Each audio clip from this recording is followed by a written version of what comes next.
Hello my dear friends, कैसे हैं आप लोग। मैं शिवाली पंडित आपका अपने study channel study with Shivali में स्वागत करती हूँ। तो जैसा कि मैंने आप लोगों से वादा किया था कि मैं एसएससी एमटीएस की प्रीवियस ईयर क्वेश्चन करवाऊंगी आप लोगों को। तो आज की जो वीडियो है वो एसएससी एमटीएस 2016 में जो पेपर हुआ है टीयर फर्स्ट, उसी पे आधारित है। यानी आज मैं आप लोगों को प्रीवियस ईयर क्वेश्चन करवाऊंगी। और वीडियो शुरू करने से पहले आप लोगों से रिक्वेस्ट है कि जितने लोग इस वैकेंसी को फिलअप करना चाहते हैं वो लोग प्लीज़ जाए, जितना जल्दी हो सके अपने फॉर्म फिलअप करें और जितना ज़्यादा हो सके अब जोर शोर के साथ मेहनत के साथ लग जाइए, क्योंकि अब एक सरकारी जॉब आपको लेनी ही है। तो इसीलिए जितना हो सकेगा मेरे से मैं आप लोगों के साथ मेहनत करूंगी, जितने भी क्वेश्चन होंगे मैं आपको प्रोवाइड करवाने की कोशिश करूंगी। ज़्यादा बात ना करते हुए अपनी वीडियो स्टार्ट करते हैं। बट प्लीज़ वीडियो स्टार्ट करने से पहले यदि आप मेरे चैनल पर नए आए हैं तो प्लीज़ मेरे वीडियो को लाइक करें, शेयर करें एंड मेरे चैनल को सब्सक्राइब करें। बेल आइकन दबा के ऑल सेलेक्ट जरूर करें ताकि हमारी सारी वीडियो की नोटिफिकेशन आपको मिलती रहे। तो आइए वीडियो को शुरू करते हैं, देखते हैं। मैंने कुछ क्वेश्चन लिए हैं, सेलेक्ट किए हैं, जो कि आपका एसएससी एमटीएस 2016 टीयर फर्स्ट का है। देखिए कुछ क्वेश्चन देख लेते हैं। आपके इधर कुछ क्वेश्चन हैं, देखिए। इसमें है प्रतिभागिता किसका महत्वपूर्ण तत्व है। तो देखिए 4 ऑप्शन दिए गए हैं, जिसमें एक है अभिजात तंत्र है, उसके बाद सेकंड आपका आ जाता है अल्पतंत्रीय है, उसके बाद आपका आ जाता है थर्ड लोकतंत्र है, और उसके बाद आपका आ जाता है राजतंत्र है। तो इनमें से कौन सा एक सही ऑप्शन है? तो आपका ये जो लोकतंत्र है वो आपका सही ऑप्शन है। फिर सेकंड क्वेश्चन आपका बन जाता है कि कांचीपुरम में जो कैलाशनाथ मंदिर है, जिसको शिव मंदिर भी मतलब शिव का मंदिर है, जिसकी भीतरी दीवारों में रंगों से मूर्तियां बनाई गई है, किसने बनवाया था? तो आपका देखिए 4 ऑप्शन दिए हैं। एक है नरसिंह वर्मन, उसके बाद सेकंड है आपका रवि वर्मन, उसके बाद आपका है महेंद्र वर्मन, और आपका फोर्थ है देव वर्मन। तो जो कांचीपुरम में कैलाशनाथ मंदिर है उसका निर्माण आपका करवाया है नरसिंह वर्मन ने। फिर आपका थर्ड क्वेश्चन आ जाता है रक्त में कौन सा तत्व नहीं पाया जाता। 4 ऑप्शन दिए हैं। फर्स्ट है क्रोमियम, सेकंड है तांबा, थर्ड है मैग्नीशियम, और फोर्थ है लोहा। तो आपका जो तत्व है जो रक्त में नहीं पाया जाता तो आपका ये है क्रोमियम है। फिर आपका देख लेते हैं, आपका क्वेश्चन देख लेते हैं। देखिए गोविंद बल्लभ पंत सागर रिजर्व कहाँ स्थित है? तो देखिए इसके लिए 4 ऑप्शन दिए हैं। फर्स्ट है झारखंड, उत्तर प्रदेश, छत्तीसगढ़, उत्तराखंड। तो आपका जो सही ऑप्शन है ये उत्तर प्रदेश में स्थित है। फिर आपका नेक्स्ट क्वेश्चन आ जाता है शाकभक्षी जंतुओं में कौन से दांतों की कमी होती है।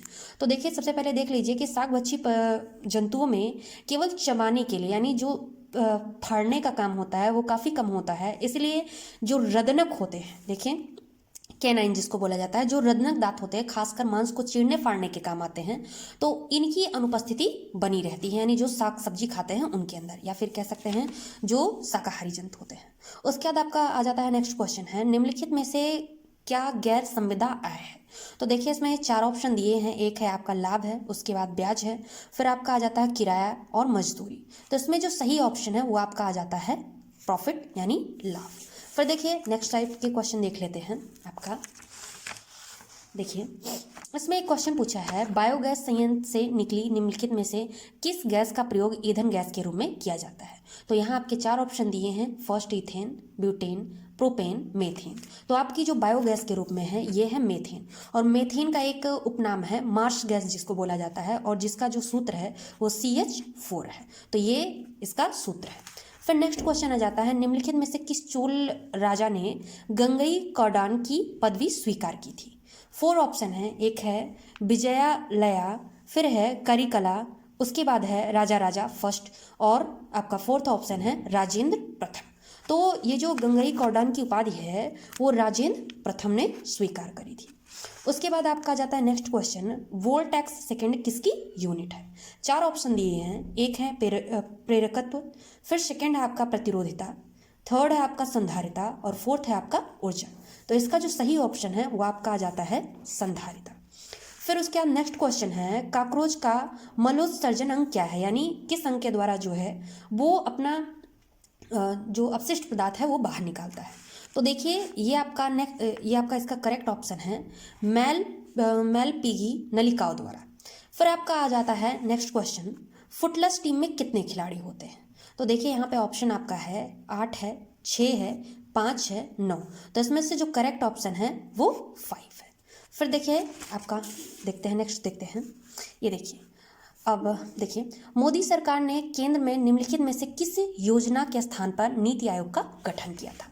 तो आपके फोर्थ ऑप्शन आ जाते हैं कौन कौन से हैं? एक है वित्त आयोग है, फिर सेकंड है योजना आयोग है, कृषि मूल्य आयोग है, और उसके बाद नेक्स्ट ऑप्शन आपका है राजकोषीय आयोग। तो इसमें जो करेक्ट ऑप्शन है वो आपका है योजना आयोग। अब अगर योजना आयोग की बात करते हैं तो देख लीजिए इसकी स्थापना कब हुई थी। तो योजना आयोग की जो स्थापना थी वो आपका हुई थी 15 मार्च 1950 ईस्वी में। कब हुई थी आपका? 15 मार्च 1950 ईस्वी में योजना आयोग की स्थापना हुई थी। अब एक क्वेश्चन ये हो आ जाता है कि योजना आयोग के स्थान पे एक नया आयोग आया है, उसका क्या नाम है? तो योजना आयोग के जो नाम पे एक नए स्थान पे एक नया आयोग आया है, उसको नीति आयोग के नाम से जाना जाता है। अब नीति आयोग से क्वेश्चन बनता है कि नीति आयोग का पूरा नाम क्या है? तो नीति आयोग का जो पूरा नाम है, अगर हिंदी की बात करें तो उसका पूरा नाम है राष्ट्रीय भारत परिवर्तन संस्थान, और अगर इंग्लिश में बोला जाए तो national institution for transforming India. अब ये क्वेश्चन बनता है कि नीति आयोग के जो प्रथम अध्यक्ष हैं वो कौन है? तो आपका नरेंद्र मोदी जी जो है, प्रधानमंत्री नरेंद्र मोदी जी, वो आपके प्रथम अध्यक्ष हैं। और ये क्वेश्चन बोला जाता है कि योजना आयोग को कब समाप्त किया गया था? तो योजना आयोग को 15 अगस्त 2014 को लाल किले पर समाप्त किया गया था, और वहीं से फिर नीति आयोग की घोषणा की गई थी। तो यानी जहां पे योजना आयोग की समाप्ति थी वहीं से नीति आयोग की घोषणा की गई थी। तो क्वेश्चन आ जाता है कि नीति आयोग की घोषणा प्रथम बार कब की गई और कहाँ की गई? तो 15 अगस्त 2014 को लाल किले से नीति आयोग की घोषणा की गई थी। और ये क्वेश्चन पूछा जाता है कि नीति आयोग कब अस्तित्व में आया? तो 1 जनवरी 2015 को नीति आयोग अस्तित्व में आया। अब एक क्वेश्चन और योजना आयोग से बन जाता है कि योजना आयोग के प्रथम उपाध्यक्ष कौन है? तो गुलजारी लाल नंदा जो हैं वो योजना आयोग के प्रथम अध्यक्ष हैं। अब इससे जो एक क्वेश्चन और बन जाता है, जो मैं चाहूंगी कि आप लोग कमेंट करके बताइए कि नीति आयोग के उपाध्यक्ष कौन है, जो कि वर्तमान में कौन नीति आयोग के उपाध्यक्ष हैं। फिर आपका नेक्स्ट क्वेश्चन बन जाता है, भारत में गरीबी का मापन निम्नलिखित में से किस मानदंड द्वारा किया जाता है? 4 ऑप्शन है, आवास में कमरों की संख्या, कैलोरी ग्रहण करना, पारिवारिक का शैक्षिक स्तर, या फिर पारिवारिक सदस्यों की संख्या। तो आपका जो करेक्ट ऑप्शन है ये है आपका कैलोरी ग्रहण करना। फिर नेक्स्ट क्वेश्चन आपका बन जाता है, भारत के अटॉर्नी जनरल की नियुक्ति किसके द्वारा की जाती है? तो देखिए जितनी भी नियुक्तियां होती हैं जो केंद्र स्तर पे होती हैं, वो सर्वाधिक नियुक्तियां होती हैं वो आपके भारत के राष्ट्रपति के द्वारा होती हैं। और ये क्वेश्चन आ जाता है कि भारत के जो अटॉर्नी जनरल की नियुक्ति है वो किस अनुच्छेद के तहत की जाती है? तो आपका जो अनुच्छेद 76 है, यानी अनुच्छेद 76 है, इसके तहत राष्ट्रपति के द्वारा भारत के अटॉर्नी जनरल की नियुक्ति की जाती है। और एक क्वेश्चन मैं बताना चाहूंगी आप लोगों को, वर्तमान में भारत के अटॉर्नी जनरल के वेणुगोपाल हैं। फिर नेक्स्ट क्वेश्चन आपका आ जाता है, निम्नलिखित में से क्या विरंजक अभिकर्मक का काम नहीं कर सकता? तो 4 ऑप्शन है, एक है नाइट्रस ऑक्साइड, सेकंड है आपका सल्फर डाइऑक्साइड, क्लोरीन है, और हाइड्रोजन पेरोक्साइड है। तो मैं चाहूंगी कि इस क्वेश्चन का आंसर आप कमेंट करके मुझे बताएं। फिर नेक्स्ट क्वेश्चन देख लेते हैं, आपका है ऑपरेटिंग सिस्टम में किस तालिका में सभी खुली फाइलों की सूचना रहती है? 4 ऑप्शन है, एक है ओपन फाइल टेबल, सेकेंड है आपका ओपन सिक टेबल, फिर थर्ड है आपका ओपन टेबल, उसके बाद आपका है ओपन लोकेशन टेबल। तो इसका जो करेक्ट ऑप्शन आपका हो जाता है वो आपका है ओपन फाइल टेबल। इसका करेक्ट ऑप्शन यही है। फिर देखिए आगे देखते हैं, इधर देखिए, ये है सेकेंड क्वेश्चन आपका, अंत्योदय कार्यक्रम का लक्ष्य क्या है? तो देखिए इसमें 4 ऑप्शन दिए गए हैं। फर्स्ट है आपका अल्पसंख्यकों का उत्थान, सेकंड है आपका शहरी गरीबी का उन्मूलन, थर्ड है आपका अनुसूचित जातियों के स्तर में सुधार, और फोर्थ है आपका गरीबों में भी सबसे गरीब लोगों की सहायता करना। तो इसका जो करेक्ट ऑप्शन है वो आपका ये करेक्ट ऑप्शन है, यानी गरीबों में भी सबसे गरीब लोग जो हैं उनकी सहायता करना। फिर आपका क्वेश्चन है, नेक्स्ट क्वेश्चन है, निम्नलिखित में से किस राज्य ने कमजोर वर्ग को बढ़िया भोजन रियायती दर पर उपलब्ध कराने के लिए हाल में अन्नपूर्णा रसोई योजना की शुरुआत करी? 4 ऑप्शन दिए हैं, एक है उत्तर प्रदेश, सेकंड है पश्चिम बंगाल, थर्ड है मध्य प्रदेश, और फोर्थ है राजस्थान। तो देखिए ये जो अन्नपूर्णा रसोई योजना है तो वो सबसे पहले राजस्थान से ही स्टार्ट हुई थी, नेक्स्ट आकर के उत्तर प्रदेश में भी आई है, बट करेक्ट ऑप्शन जो होगा वो राजस्थान होगा। फिर आपका नेक्स्ट क्वेश्चन आ जाता है, वाणिज्यिक बैंकों द्वारा उधार देने के लिए प्राथमिकता क्षेत्र किसका परिचायक है? तो देखिए इसमें 4 ऑप्शन है, फर्स्ट है आपका स्वनियोजित, सेकंड है आपका लघु उद्योग, थर्ड है आपका कृषि और लघु उद्योग, और फोर्थ है आपका छोटे किसान। तो इसमें जो करेक्ट ऑप्शन है आपका वो है आपका लघु उद्योग और कृषि। फिर आपका नेक्स्ट क्वेश्चन आ जाता है, मिनीमाता घटना से कौन सी विषाक्त धातु जुड़ी हुई है? अब देखिए इसमें ऑप्शन दिया है, एक है कैडमियम, सेकंड है सीसा जिसको लेड भी बोला जाता है, थर्ड है, यहाँ पे गलत लिखा था तो मैंने कट करके सही कर दिया है। तो देखिए थर्ड है आपका पारायुक्त जल पीने से, और फोर्थ है आपका आर्सेनिक। तो इसमें जो करेक्ट ऑप्शन है ये आपका पारायुक्त जल के द्वारा जो है वो मिनीमाता रोग होता है। फिर आपका नेक्स्ट क्वेश्चन है, निम्नलिखित में से किसे तालाबों और कुओं में छोड़ना मच्छरों के नियंत्रण में सहायक होता है? और इसमें 4 ऑप्शन आपके दिए हैं। फर्स्ट है आपका केकड़ा है, सेकेंड है आपका डॉग फिश है, थर्ड है आपका घोघा है, और उसके बाद आपका 4 आ जाता है गैम्बुशिया फिश। तो देखिए गैम्बुशिया फिश जो होती है वो क्या करती है, आपके जो मच्छरों के अंडे होते हैं उनको ये खा करके किनारे कर देती है, यानी एकदम से समाप्ति के कगार पे ले जाती है। तो यही करेक्ट ऑप्शन है। फिर आपका देखिए आगे देखते हैं, नेक्स्ट क्वेश्चन देखते हैं। देखिए पृथ्वी के वायुमंडल में निम्नलिखित में से किसमें ऊंचाई बढ़ने के साथ साथ कमी आती है? तो इसमें 4 ऑप्शन दिए हैं। फर्स्ट है आपका पवन वेग, सेकंड है आपका तापमान, थर्ड है आपका दाब, और फोर्थ है आपका आर्द्रता। तो इसका जो करेक्ट ऑप्शन है वो आपका है तापमान। फिर नेक्स्ट क्वेश्चन है, भारत में किस राज्य की तटरेखा सबसे लंबी है? 4 ऑप्शन दिए हैं। फर्स्ट है आपका आंध्र प्रदेश, सेकंड है आपका गुजरात, थर्ड है आपका तमिलनाडु, और फोर्थ है आपका महाराष्ट्र। तो इसमें जो भारत की सबसे लंबी तटरेखा किसकी है? गुजरात की है। और अगर सबसे छोटी तटरेखा की बात की जाए तो हम किसका नाम लिखेंगे? गोवा का नाम लिखेंगे। फिर आपका नेक्स्ट क्वेश्चन देख लेते हैं, भारत सरकार के फसल विकास कार्यक्रम के अंतर्गत निम्नलिखित में से किस वाणिज्यिक फसलों का समूह आता है? तो देखिए इसमें 4 ऑप्शन दिए हैं। चाय है, कपास है और रबड़। सेकंड ऑप्शन है जूट, चाय और कॉफ़ी है। थर्ड ऑप्शन है कपास, जूट और गन्ना है। फोर्थ ऑप्शन है आपका चाय, कॉफ़ी और मसाले। तो इसमें जो करेक्ट ऑप्शन है ये आपका आ जाता है जूट, चाय और कॉफ़ी आ जाता है। उसके हम नेक्स्ट क्वेश्चन आपका देख लेते हैं, भारत के संविधान के अंतर्गत परम संप्रभु कौन है? और यहाँ पे 4 ऑप्शन दिए गए हैं। फर्स्ट है आपका भारत के राष्ट्रपति, सेकंड है आपका भारतीय जनता, थर्ड है आपका भारत के प्रधानमंत्री, फोर्थ है भारत के सभी निर्वाचित नेता। तो इसमें जो करेक्ट ऑप्शन है वो आपका भारतीय जनता करेक्ट ऑप्शन है। फिर देखिए आगे देखते हैं, नेक्स्ट क्वेश्चन देख लेते हैं, निम्नलिखित में से किसका संबंध भौतिक पर्यावरण से नहीं है? यानी किसका संबंध भौतिक पर्यावरण से नहीं है? तो आपका फर्स्ट आ जाता है स्थलमंडल, सेकंड है वायुमंडल, थर्ड है गोलार्ध, और फोर्थ है जलमंडल। तो देखिए ये गोलार्ध जो है ये इसका संबंध भौतिक पर्यावरण से नहीं है। फिर नेक्स्ट क्वेश्चन आपका आ जाता है, ठोस में तरल के विलयन का उदाहरण क्या है? और इसमें 4 ऑप्शन दिए गए हैं। फर्स्ट है जेली, सेकेंड है रबड़, थर्ड है फोम, और फोर्थ है धुआं। तो इसका जो करेक्ट ऑप्शन है ये है जेली है। फिर नेक्स्ट क्वेश्चन आपका आ जाता है, निम्नलिखित में से किसका सही मेल नहीं किया गया? यानी 3 ऐसे हैं जो करेक्ट है और चौथा जो है वो इनकरेक्ट है। तो फर्स्ट है आपका लौह अयस्क, जो कि कहाँ है? कुद्रेमुख। तो देखिए आपका जो ये कुद्रेमुख है वो कर्नाटक में है, यानी कर्नाटक में जो कुद्रेमुख स्थान है वो लौह अयस्क के लिए काफ़ी ज़्यादा फेमस है, यानी ये करेक्ट है। फिर सेकेंड ऑप्शन आपका आ जाता है तांबा, यानी तांबे के लिए खेतरी, और ये खेतरी कहाँ होता है? आपका राजस्थान, यानी राजस्थान में ही एक स्थान है खेतरी जो तांबे के लिए काफ़ी ज़्यादा फेमस है। तो ये भी आपका करेक्ट ऑप्शन है। उसके बाद आपका आ जाता है कोयला सिगरेनी। तो कोयला सिगरेनी जो है वो कहाँ है? एमपी है, और एमपी काफ़ी ज़्यादा कोयले के लिए फेमस है।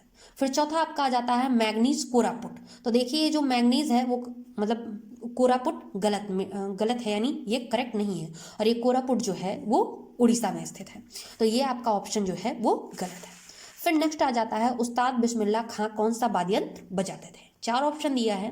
फर्स्ट है सितार, सेकेंड है शहनाई, थर्ड है संतूर, और फोर्थ है आपका बांसुरी। तो देखिए उस्ताद बिस्मिल्लाह खां जो है वो सबसे ज़्यादा फेमस है शहनाई के लिए। फिर नेक्स्ट क्वेश्चन आपका आ जाता है, पौधों में तरल के रूप में पानी की कमी को क्या कहते हैं? 4 ऑप्शन दिए हैं। फर्स्ट है आपका परासरण, सेकेंड है आपका निपान, थर्ड है आपका वाष्पोत्सर्जन, और फोर्थ है आपका छित्ती पड़ना। तो देखिए इसका जो करेक्ट ऑप्शन है वो आपका है परासरण। फिर नेक्स्ट क्वेश्चन आ जाता है, कौन सी मेमोरी अस्थायी और स्थिर दोनों होती है? ये है देखिए रैम है, केक है, उसके बाद थर्ड है आपका रोम है, और आपका फोर्थ है बायोस है। तो देखिए इसमें जो स्थायी मेमोरी की बात करें और स्थिर मेमोरी की बात करें तो वो आपका आ जाती है रोम आ जाती है। और रोम का फुल फॉर्म जो है उसको कहते हैं रोम रीड ओनली मेमोरी, और रैम जो है वो आपका अस्थायी मेमोरी है। तो ये जो है ये आपका करेक्ट ऑप्शन है। फिर देखिए नेक्स्ट क्वेश्चन देख लेते हैं आपका। देखिए भूलों और वर्गों को ठीक करने में प्रोग्रामर की सहायता के लिए बनाए गए सिस्टम प्रोग्राम को क्या कहा जाता है? इसमें 4 ऑप्शन दिए गए हैं। एक है डिबगर, वैल्यूटर, थर्ड है आपका करेक्टर और फोर्थ है आपका कोरेटिनर। तो देखिए इसमें जो करेक्ट ऑप्शन है वो है आपका डिबगर। तो ये क्या करता है, आपने जो भूल करी है उसमें सुधार करने की कोशिश करता है, यानी सुधारता है। फिर आपका नेक्स्ट क्वेश्चन आ जाता है, कर्क रेखा और मकर रेखा दोनों कहाँ से गुजरती हैं। तो आपका जो कर्क और मकर रेखा है वो दोनों दक्षिणी अमेरिका से होकर के गुजरती हैं। फिर नेक्स्ट क्वेश्चन आपका आ जाता है, निम्नलिखित में से किसने अमृतसर में स्वर्ण मंदिर बनवाया था। तो देखिए 4 लोगों के नाम दिए गए हैं। फर्स्ट है गुरु गोविंद सिंह, सेकंड है आपका गुरु तेग बहादुर सिंह, थर्ड है आपका गुरु नानक सिंह और फोर्थ है आपका अर्जुन देव सिंह। तो इसमें जो करेक्ट ऑप्शन है वो आपका अर्जुन देव जी है। ठीक है, इन्होंने ही स्वर्ण मंदिर का निर्माण करवाया, जो कि कहाँ है, अमृतसर में। फिर नेक्स्ट क्वेश्चन आपका आ जाता है, संयुक्त राष्ट्र का नया महासचिव कौन चुना गया। 4 ऑप्शन दिए गए हैं। एंटोनियो गुटेरस, सेकेंड है आपका वोन की मून, थर्ड है आपका लुइस हैमिल्टन है और फोर्थ है आपका जुआन मैनुअल सेंटोस।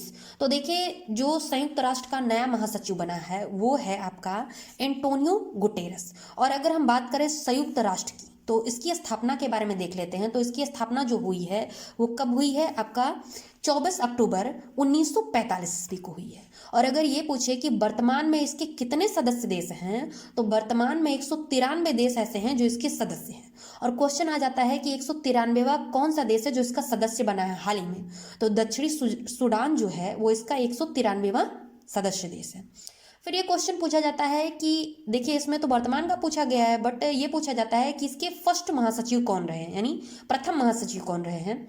तो त्रिवेली जी जो हैं वो इनके प्रथम महासचिव रहे हैं, जो कि कहाँ के हैं, नॉर्वे के हैं। फिर नेक्स्ट क्वेश्चन अपना देख लीजिए। देखिए बारिश की फुहार के बाद इंद्रधनुष कहाँ दिखाई देता है, और इसके 4 ऑप्शन दिए गए हैं। एक है क्वेश्चन फर्स्ट, कहीं भी सूर्य की स्थिति चाहे जहां हो चाहे जो हो। सेकंड है आपका सूर्य के ना होने पर भी, थर्ड है आपका सूर्य की दिशा में और फोर्थ है आपका सूर्य की विपरीत दिशा में। तो बारिश की फुहार के बाद इंद्रधनुष जो है वो सूर्य की विपरीत दिशा में दिखाई देता है। फिर आपका देखिए नेक्स्ट क्वेश्चन देख लेते हैं, मंत्रिपरिषद के आकार एवं सदस्यता के बारे में निर्णय कौन करता है। तो देखिए 4 ऑप्शन दिए हैं। एक है लोकसभा है, दूसरा है आपका राज्यसभा के सभापति, थर्ड है आपका प्रधानमंत्री और फोर्थ है आपका राष्ट्रपति। तो मंत्रिपरिषद के आकार एवं सदस्यता के बारे में निर्णय कौन करता है, ये आपका प्रधानमंत्री करता है। और अगर नियुक्ति की बात करें, यानी मंत्रिपरिषद की नियुक्ति कौन करता है, तो प्रधानमंत्री की सलाह पर कौन करता है, राष्ट्रपति आपका करता है, मंत्रिपरिषद की नियुक्ति करता है। फिर आपका नेक्स्ट क्वेश्चन आ जाता है, 2016 रियो पैरालंपिक खेलों में कांस्य पदक जीतने वाला वरुण सिंह भाटी का किस खेल से संबंध है। 4 ऑप्शन दिए हैं। फर्स्ट है आपका बैडमिंटन, सेकेंड है आपका शॉर्ट पुट, थर्ड है आपका हाई जंप और फोर्थ है आपका जेवलिन थ्रो। तो जो करेक्ट ऑप्शन है वो आपका है हाई जंप, यानी ये हाई जंप से संबंधित है। फिर आपका नेक्स्ट क्वेश्चन आ जाता है, अधिक मंगोलियाई आक्रांता किसके शासनकाल में आई, यानी सबसे अधिक मंगोलों का आक्रमण किसके शासनकाल में हुआ। और यहाँ पे आपके 4 ऑप्शन दिए हैं। फर्स्ट है आपका मोहम्मद बिन तुगलक, सेकंड है आपका बलबन, थर्ड है आपका फिरोज तुगलक और फोर्थ है आपका अलाउद्दीन खिलजी। तो देखिए जो करेक्ट ऑप्शन है वो आपका है अलाउद्दीन खिलजी। अब देखिए इसके बारे में मैंने बताया कि सबसे अधिक मंगोल आक्रमण हुआ है अलाउद्दीन खिलजी के शासनकाल में, लेकिन ये क्वेश्चन भी आ सकता है कि देखिए फर्स्ट मंगोल आक्रमण जो है वो किस सन में हुआ। तो फर्स्ट मंगोल आक्रमण जो है वो 1297 ईस्वी में हुआ। कब हुआ, 1297 ईस्वी में हुआ। और ये क्वेश्चन भी आ सकता है कि फर्स्ट मंगोल आक्रमण जो है वो किसके नेतृत्व में हुआ। तो देखिए कादर खां नाम के एक व्यक्ति थे, यानी ये मंगोल थे, ये कादर खां जो है ये एक मंगोल थे और इन्हीं के नेतृत्व में सबसे पहला आक्रमण हुआ था। फिर नेक्स्ट क्वेश्चन आपका जाता है, माइक्रोसॉफ्ट एक्सेल क्या है। और देखिए 4 ऑप्शन दिए हैं। एक है ग्राफिक्स पेज, सेकंड है आपका MS ऑफिस पैकेज, थर्ड है आपका इलेक्ट्रॉनिक स्प्रेडशीट और फोर्थ है आपका वित्तीय योजना पैकेज। तो देखिए इसका जो करेक्ट ऑप्शन है वो आपका क्या है, इलेक्ट्रॉनिक स्प्रेडशीट, यानी माइक्रोसॉफ्ट एक्सेल क्या है, इलेक्ट्रॉनिक स्प्रेडशीट है। फिर आपका नेक्स्ट क्वेश्चन आ जाता है, पंचायती राज व्यवस्था में पंचायत समिति का गठन किस स्तर पर किया जाता है। तो देखिए पंचायती समिति के बारे में बात की जा रही है, तो इसका जो गठन होता है वो ग्राम स्तर पर होता है। ठीक है, किस स्तर पर होता है, ग्राम स्तर पर होता है। तो देखिए इतने क्वेश्चन थे, करीब 150 के करीब क्वेश्चन थे और मेरे से जितना बन सका है उतना मैंने आप लोगों के लिए किया है। और आप लोग वीडियो देख करके मुझे कमेंट करके बताइए कि वीडियो कैसी रही और आप लोगों को इससे कितना प्रॉफिट हुआ। आपके कमेंट जो है वो मुझे इतना साहस प्रदान करते हैं कि मैं आप लोगों के लिए और भी मेहनत करूं, जितना ज़्यादा हो सके मैं आप लोगों के लिए वीडियोस बनाऊं और आप लोगों तक अधिक से अधिक क्वेश्चन पहुंचाऊं, जितनी